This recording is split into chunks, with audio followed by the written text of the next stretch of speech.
Un basculement soudain oppose 60 ans d'alignement immobile à une décision tchadienne qui rompt l'inertie. Ce contraste révèle l'écart entre discours officiel et dynamique réelle, exposant une zone censée stable mais désormais mouvante. Que signifie pour vous cette fissure lorsque Ibrahim Traoré rappelle que certaines frontières demeurent perçues comme artificielles? Dans cet instant suspendu, les lignes d'influence glissent vers un centre encore indéfini. Dans cette vidéo, la promesse est simple, offrir une grille de lecture claire pour comprendre ce que le basculement du Tchad vers l'Alliance des États du Sahel change réellement pour la région. Elle offre aux spectateurs un cadre robuste pour lire ce basculement. À partir du pivot tchadien, la séquence détaillera pourquoi un État longtemps perçu comme amortisseur stratégique devient soudain un point de rupture, et comment cette translation ouvre un espace d'incertitude pour tous les acteurs. Le propos restera ancré dans des éléments concrets. 60 ans d'alignement, 7 frontières imbriquées, un espace AES désormais décrit comme plus vaste que l'Inde. En suivant ce fil, le spectateur ne reçoit pas seulement un récit géopolitique, il obtient des repères pour mesurer les risques immédiats, situer les discours d'acteurs comme Ibrahim Traoré et comprendre pourquoi ce tournant pourrait redessiner durablement le Sahel. À la fin, chacun pourra tester ses propres certitudes face à ce changement de centre de gravité et se demander ce que ce vide signifie vraiment pour l'avenir du Sahel. Souhaitez-vous passer à la partie suivante? En réalité, le tournant tchadien ne se résume pas à un simple changement d'alliance. Il brise la continuité de 60 ans d'alignement quasi inchangé et referme un axe que beaucoup croyaient définitivement acquis. En un geste, un pays au carrefour de 7 frontières transforme une carte régionale que l'on présentait comme figée. Avant ce basculement, N'Djamena jouait le rôle d'amortisseur stratégique, permettant à des partenaires extérieurs de projeter des moyens militaires vers le Mali, de surveiller les zones pétrolières libyennes et de maintenir une présence élargie dans le Sahel central. Cette position centrale reposait sur un équilibre implicite. Tant que le Tchad demeurait aligné, l'architecture sécuritaire régionale semblait stable, même si les bénéfices concrets pour les populations restaient limités. La décision de rejoindre l'Alliance des États du Sahel rompt cette logique d'encadrement continu et ouvre une zone d'incertitude où chaque acteur interne ou externe doit réévaluer ses repères. Dans ce nouveau cadre, la formation d'un bloc territorial continu reliant Mali, Burkina Faso, Niger et Tchad est décrite comme un saut d'échelle. L'espace AES élargi serait plus vaste que l'Inde. Ce changement de taille n'est pas seulement géographique. Il modifie la manière dont les États interprètent souveraineté, sécurité et autonomie. Les propos attribués à Ibrahim Traoré, rappelant le caractère perçu comme artificiel de certaines frontières, s'inscrivent dans cette relecture. Ils relient la discussion sur la carte à une interrogation plus profonde sur la légitimité des découpages hérités. Pour plusieurs capitales extérieures, la fermeture de cet espace autrefois considéré comme ouvert signifie la perte d'un point d'appui central, de yeux et d'oreilles, indispensable pour observer, anticiper et intervenir. Pour une partie des sociétés de la région, au contraire, ce même mouvement apparaît comme l'occasion de réévaluer des rapports jugés asymétriques. Ainsi, la mini-révélation de départ prend forme. Derrière un geste diplomatique unique, c'est un long cycle historique qui se fissure et un nouvel ensemble territorial qui commence à se dessiner. Le spectateur se trouve face à une question simple mais lourde. Ce glissement de centre de gravité annonce-t-il un ordre plus cohérent ou une phase prolongée d'instabilité contrôlée? Pour comprendre l'impact immédiat du basculement tchadien, la vidéo place un témoin au centre du récit, Idriss. Il vit à proximité d'une base d'où décollaient quotidiennement des appareils étrangers, un site présenté comme un pilier de la présence stratégique extérieure. Pourtant, selon la description fournie, son quartier ne bénéficiait d'aucune infrastructure visible. Signal discret, mais révélateur d'un décalage durable entre un dispositif massif et une réalité locale marquée par le manque. Lorsque les dernières machines quittent la zone, la scène ne s'interprète plus comme une simple manœuvre logistique. Le silence soudain devient une rupture sensorielle, presque un marqueur politique en soi. Idriss perçoit ce changement avant même que les discours officiels ne redessinent les alliances. Ce n'est plus le vacarme des hélices qui rythme le quartier, mais une attente diffuse, une suspension qui traduit l'ouverture d'une nouvelle phase. La source souligne que cette impression n'est pas isolée. La réaction populaire décrite, ruelles animées, marchés commentant la transition, montre que l'élan ne part pas uniquement des dirigeants. Une partie des habitants lit ce repositionnement à travers son propre vécu. Ce qui disparaît ou apparaît dans leur environnement immédiat devient un indice des rapports de force en mutation.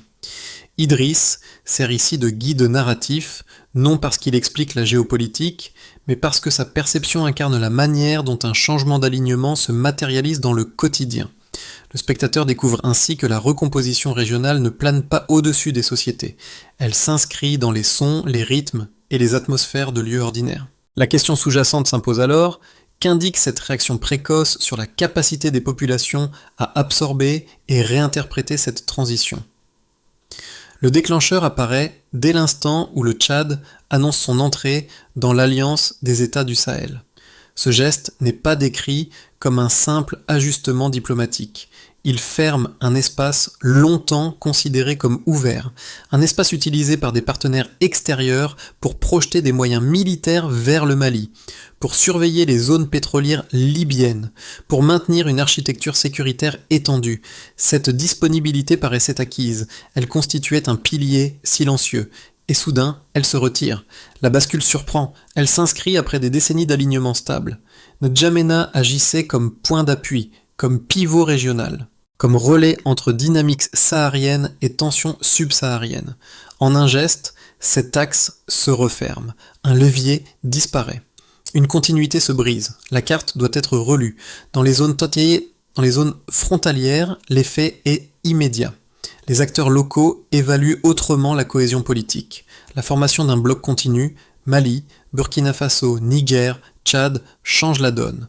Ce n'est plus une mosaïque fragmentée, c'est un corridor stratégique. Ses ramifications atteignent les abords du Soudan. La source le présente comme une secousse majeure, une translation brutale du centre de gravité. Le point culminant advient lorsque la vidéo montre la réaction extérieure. Le récit parle de « Paris en panique ». Il évoque des ajustements rapides au Pentagone. Il met en scène la perte d'un point d'appui essentiel. Un motif revient, la disparition des yeux et oreilles. Perte de visibilité interne, perte de capacité d'anticipation, perte de contrôle des flux liés aux ressources naturelles. La construction dramatique est claire. L'abandon de ce pivot crée un vide opérationnel, un vide difficile à combler dans l'immédiat. La source ajoute un autre élément. Dans ce contexte mouvant, la stratégie d'encerclement évoquée dans le récit devient irréalisable. Parmi les dirigeants cités figure Ibrahim Traoré, présenté comme une figure visible. Cette mention n'est pas anecdotique. Elle sert à insérer la réorientation tchadienne dans une dynamique régionale plus large. Les références politiques se déplacent. Les comparaisons nationales changent. Les populations réévaluent leurs repères. Puis vient la rémanence. L'analyse enchaîne les effets secondaires. Elle souligne une relecture de la relation entre ressources et partenariats extérieurs.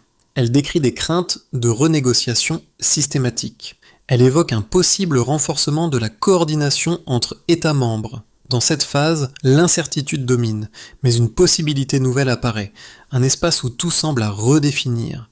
La source insiste sur le symbole du vide, un vide que certains perçoivent comme risque, d'autres comme opportunité. Pour Idriss, ce vide devient tangible, il se manifeste par le silence laissé après le départ des avions, un silence qui tranche avec l'agitation précédente, un silence qui devient métaphore régionale. Le décor habituel perd son rythme, l'ancien ordre se retire. Un autre, encore indéterminé, s'installe. Le tableau événementiel se referme ainsi. Un déclencheur clair, une montée dramatique. Puis une rémanence diffuse. Les effets se propagent dans les perceptions, les institutions et les imaginaires. Et la question demeure, où mène cette recomposition naissante ? La source organise son argumentation autour de 3 repères chiffrés conçus non comme des mesures exactes, mais comme des marqueurs narratifs permettant de visualiser le glissement d'un avant vers un après. Le premier repère est temporel, 60 ans. Il sert de ligne de base, un socle historique évoquant un cycle long d'alignement et de rapports structurellement asymétriques. La valeur ne vise pas à quantifier un phénomène, mais à condenser une continuité devenue inertielle. Elle rappelle qu'un système prolongé tend à créer ses propres habitudes politiques et ses propres contraintes implicites. La phrase explicative de la source est claire. 60 ans figurent un cadre rigide que seule une rupture nette peut déstabiliser. Cette rupture produit un saut perceptif durable. Le deuxième repère est géographique. 7 frontières. Le Tchad est présenté comme limitrophe de la Libye, du Soudan, de la Centrafrique, du Cameroun, du Nigeria, du Niger et des espaces reliés vers le nord comme vers le sud. Ce chiffre fonctionne comme un indicateur de centralité stratégique plutôt que comme une simple donnée cartographique. Plus un État possède de voisins, plus sa réorientation modifie simultanément plusieurs corridors politiques ou logistiques. Le delta implicite présenté dans la source est net. Un repositionnement couvre mécaniquement plusieurs directions à la fois. La phrase explicative insiste sur l'effet de nœud territorial. Ce rôle fait basculer plusieurs axes régionaux en une seule décision.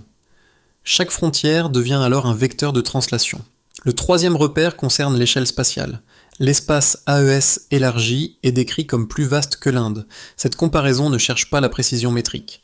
Elle sert à matérialiser un changement de taille, un effet de volume qui transforme la lecture des rapports de force. L'enjeu n'est pas la superficie exacte du bloc, mais la perception d'une entité dont la continuité produit un autre type de logique stratégique. La phrase explicative de la source souligne qu'un ensemble présenté comme plus large qu'un État-continent impose une relecture profonde de l'environnement régional.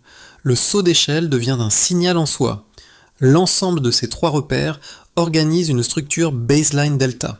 La baseline repose sur la durée, 60 ans, la dispersion, 7 frontières, et la fragmentation antérieure du Sahel. Le delta naît du repositionnement tchadien, qui combine rupture historique, déplacement spatial et élargissement du périmètre. Dans cette architecture, les chiffres n'agissent pas comme preuve technique, mais comme levier narratif permettant d'illustrer la cohérence interne de la recomposition. La référence à Ibrahim Traoré dans ce passage chiffré joue un rôle de trait d'union. En rappelant que certaines frontières sont perçues comme artificielles, son nom relie la dimension quantitative à une dimension politique. Ce lien entre territoire et souveraineté donne une portée supplémentaire au repère. Il montre comment la nouvelle configuration spatiale renforce des aspirations déjà exprimées dans plusieurs sociétés de la région. Les repères chiffrés deviennent alors des points d'appui pour interpréter la transition en cours. Deux thèses structurent le débat présenté dans la source et chacune s'appuie sur un registre argumentatif distinct. La première thèse affirme que la réorientation du Tchad fragilise durablement les partenariats occidentaux dans le Sahel.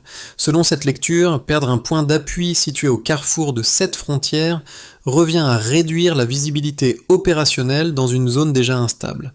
Les expressions citées, perte d'yeux et d'oreilles, pari en panique, souligne l'idée d'un dispositif brusquement amputé d'une fonction essentielle. Pour les partisans de cette thèse, la formation d'un espace continu reliant Mali, Burkina Faso, Niger et Tchad limite les marges de manœuvre extérieures et accroît une vulnérabilité stratégique susceptible de se diffuser rapidement. Il voit dans ce retrait un risque non seulement pour la surveillance régionale, mais aussi pour la capacité à anticiper les trajectoires de groupes armés et les pressions liées aux ressources naturelles. La seconde thèse défend une lecture opposée.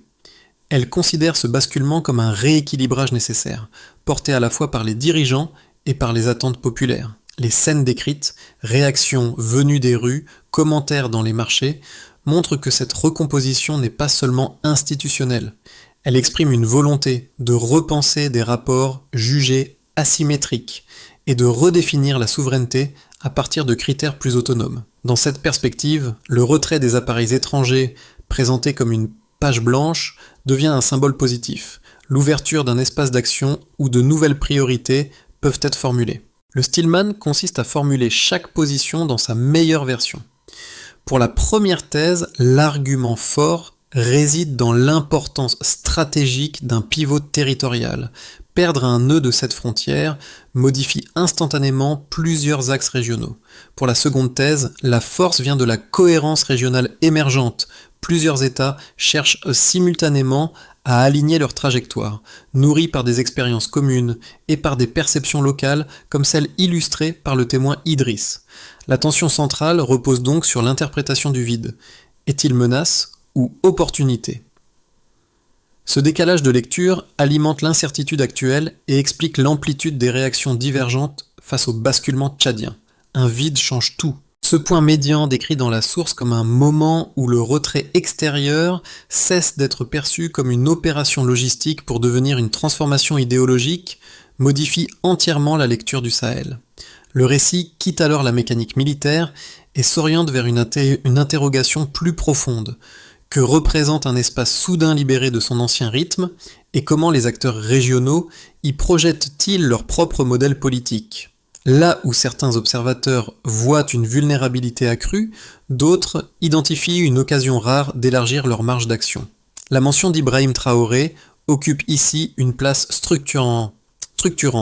En soulignant le caractère perçu comme artificiel de certaines frontières, elle offre un référentiel interprétatif qui relie le retrait extérieur à une réflexion renouvelée sur souveraineté et autonomie. Ce glissement sert de pivot narratif, indiquant que la recomposition ne dépend plus seulement des moyens mobilisables, mais de la manière dont ils sont imaginés et reconfigurés par les États. La source insiste sur l'émergence d'une cohésion nouvelle au sein de l'AES, fondée non sur la puissance matérielle, mais sur une lecture partagée de l'environnement stratégique. Cette relecture nourrit une polarisation. Inquiétude pour certains, anticipation pour d'autres. Les effets du basculement tchadien se lisent à 4 niveaux distincts dans la source: l'État, les entreprises, la population et la région. Chacun révèle une facette différente d'une recomposition encore fluide, dont les implications concrètes commencent déjà à se manifester malgré l'absence de données chiffrées supplémentaires. La première transformation concerne la manière dont les autorités réévaluent leurs relations extérieures. Selon la description de la source, le pivot auparavant considéré comme indispensable pour des partenaires extérieurs cesse de fonctionner comme amortisseur stratégique. Les dirigeants entreprennent alors une réorientation graduelle, marquée par la volonté de s'extraire de mécanismes jugés déséquilibrés. La transition n'est pas présentée comme une rupture brutale, mais comme un recentrage stratégique. Elle implique un retour sur des pratiques héritées, souvent construites autour d'un rôle de projection offert à des acteurs extérieurs. Dans ce cadre, la mention d'Ibrahim Traoré agit comme un miroir régional. Ces prises de position sur la souveraineté et sur les frontières perçues comme artificielles influencent la manière dont ce repositionnement est interprété au Tchad. Ainsi, la logique étatique évolue vers une lecture plus autonome des enjeux sécuritaires et politiques. Le deuxième niveau d'impact concerne les entreprises locales et étrangères. La source décrit une tension croissante dans les secteurs pétroliers, aurifères et uranifères sans fournir de chiffres supplémentaires. Elle met en avant l'idée d'un cadre moins asymétrique. Les entreprises étrangères, habituées à des pratiques antérieures, doivent envisager un environnement où la marge de renégociation pourrait s'élargir, portée par la cohésion régionale émergente. Ce changement ne se matérialise pas immédiatement, mais il crée une dynamique. Les acteurs économiques anticipent une redistribution potentielle des priorités. Cette anticipation façonne déjà leur perception de stabilité, même sans transformation concrète immédiate. Le troisième niveau d'impact apparaît à travers la figure d'Idriss, témoin local placé au cœur du récit. Son environnement, marqué autrefois par le bruit constant des appareils étrangers, devient soudain silencieux. Ce détail sensoriel joue un rôle essentiel dans la construction du sens. La disparition du vacarme militaire n'est pas interprétée comme un simple changement technique, mais comme un signe de transition politique. La réaction populaire décrite dans la source, commentaires dans les rues, discussions dans les marchés, montre que certaines attentes existaient déjà avant l'annonce officielle. Le silence devient alors une métaphore collective, la suspension d'un rythme ancien et l'ouverture d'une page encore indéterminée. Enfin, le repositionnement tchadien produit un effet profond sur l'ensemble régional. La formation d'un bloc continu reliant Mali, Burkina Faso, Niger et Tchad referme un espace autrefois utilisé pour projeter des moyens extérieurs. Pour plusieurs capitales étrangères, cela signifie la perte d'un passage clé et d'une capacité d'observation stratégique. Pour les États sahéliens concernés, au contraire, cette continuité géographique crée un nouveau cadre d'intégration, mais aussi une ligne de tension où les conceptions de sécurité doivent être réajustées. La région entre ainsi dans une phase où les perceptions, les institutions et les imaginaires stratégiques se remodèlent simultanément. La source propose 3 trajectoires possibles pour les prochains mois, non comme des prédictions, mais comme des cadres d'analyse destinés à comprendre un système encore instable. Elles reposent toutes sur 2 éléments structurants du basculement tchadien, la continuité territoriale nouvellement formée et la redéfinition des partenariats extérieurs. L'enjeu consiste à déterminer comment les acteurs régionaux absorberont ce vide politique et stratégique. Ce premier scénario postule que l'entrée du Tchad dans l'AES conduira principalement à une réévaluation méthodique des relations avec les partenaires traditionnels. La source décrit déjà des mouvements de renégociation et une volonté de clarifier les mécanismes jugés déséquilibrés. Dans cette trajectoire, les États concernés chercheraient surtout à stabiliser leur cohérence interne, gestion frontalière, coordination sécuritaire, affirmation d'une lecture souveraine de l'espace sahélien. L'incertitude demeure, mais sans rupture brutale. Le système avance par ajustements successifs. Le deuxième scénario s'appuie sur des signaux décrits dans la vidéo. Un climat d'adhésion, l'idée d'une page blanche perçue positivement par une partie de la population, et la référence à des figures régionales comme Ibrahim Traoré, présenté comme symbole d'une souveraineté revendiquée. Dans cette hypothèse, les dirigeants exploiteraient cet élan pour intensifier la coordination politique, économique et sécuritaire.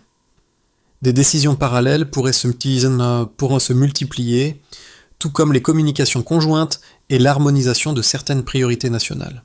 Le bloc géopolitique se transformerait alors en instrument d'intégration active, réduisant la dépendance aux appuis extérieurs. Le troisième scénario repose sur les inquiétudes évoquées dans la source, notamment la possibilité qu'un vide stratégique soit instrumentalisé. Dans cette configuration, des groupes armés ou certains acteurs extérieurs pourraient exploiter la période de transition, aggravant la fragilité des zones sensibles. La réorganisation incomplète des dispositifs sécuritaires compliquerait la gestion des tensions frontalières. Les États auraient du mal à stabiliser l'environnement avant l'émergence de nouveaux équilibres. Ce n'est pas un effondrement, mais une séquence heurtée, marquée par des ajustements difficiles. Ces trois cadres montrent que l'issue dépendra moins de la rupture initiale que de la capacité collective à structurer le vide et à orienter la transition. La source montre que la recomposition en cours ne touche pas un public homogène. Chaque catégorie d'observateurs lit la transition à partir de son propre horizon d'attente. Pour celles et ceux qui suivent de près l'actualité géopolitique, l'idée d'un vide, décrit comme une page blanche, ouvre un espace analytique inédit. Ils y voient un moment de fluidité où les priorités peuvent être redéfinies, les alliances clarifiées et les rapports de force renégociés. Ce public interprète la transition à travers les signaux faibles, déplacement du centre de gravité, alignement émergent, réaction extérieure, cohésion évoquée au sein de l'AES. Le basculement tchadien devient alors un laboratoire d'observation stratégique. Pour celles et ceux qui s'intéressent aux trajectoires politiques des États voisins, le récit souligne l'importance des références régionales. Les mentions répétées de dirigeants affirmant leur souveraineté, parmi lesquels Ibrahim Traoré occupe une place visible, servent de point de comparaison. Elles structurent une lecture où le repositionnement tchadien n'apparaît pas comme un geste isolé, mais comme un mouvement inscrit dans une dynamique partagée. Ce public observe comment ces figures influencent les attentes populaires, modifient les imaginaires politiques et redéfinissent la perception du rôle joué par les partenaires extérieurs. Enfin, pour celles et ceux qui mesurent le changement au niveau du quotidien, le portrait d'Idriss fournit une prise directe sur la transformation. Son environnement sonore, bouleversé par la disparition des avions, devient un indicateur tangible. Le contraste entre le vacarme prolongé et le silence nouveau matérialise une transition que les discours officiels ne suffisent pas à saisir. Pour ce public, l'évolution se lit dans les atmosphères, dans les mobilités, dans la manière dont un quartier absorbe l'absence d'une présence autrefois constante. Ainsi, la perception du basculement diffère selon le regard adopté. Mais toutes ces lectures convergent vers une même idée. La recomposition en cours exigera une adaptation continue des acteurs comme des citoyens. La transition ouverte par le basculement tchadien exige, selon la source, une série d'étapes capables de relier décision étatique, coordination régionale et perception locale. La première consiste à clarifier les priorités communes. La vidéo décrit la volonté d'échapper à des mécanismes antérieurs jugés déséquilibrés. Cette phase implique une définition collective des objectifs: sécurité, gestion des ressources, cohérence diplomatique. Le principal indicateur devient alors la concordance entre les annonces officielles et les signaux envoyés par les États membres. La deuxième étape consiste à gérer le vide interprétatif. Certains y voient un risque, d'autres une occasion de recomposer l'espace politique. La réussite dépendra de la capacité à éviter une dégradation sécuritaire tout en préservant la marge de manœuvre revendiquée. Cette gestion se mesure par la stabilité des zones sensibles et par la manière dont les populations interprètent les premiers ajustements. La troisième étape concerne l'harmonisation des mécanismes de coopération. La source insiste sur l'importance symbolique des trajectoires régionales, notamment celles associées à Ibrahim Traoré, présentées comme catalyseurs d'une dynamique d'intégration.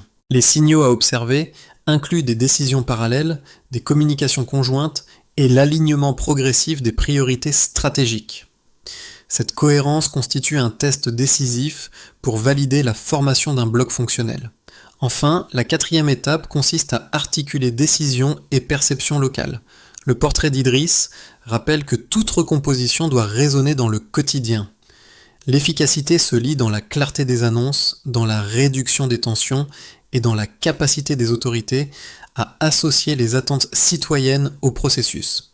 Ainsi, la feuille de route esquissée par la source forme une mécanique à plusieurs niveaux où coordination régionale, symbolique politique et réalité locale avancent ensemble. Le retour au motif initial, le silence qui s'installe après le départ des avions, donne à la transition décrite une dimension presque intime.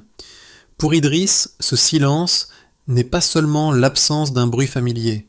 Il devient une matière nouvelle, une page sonore où se projette l'incertitude du moment.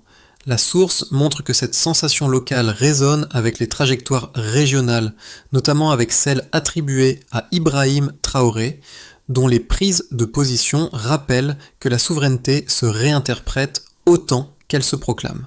Le contraste entre vacarme et calme structure l'émotion du récit.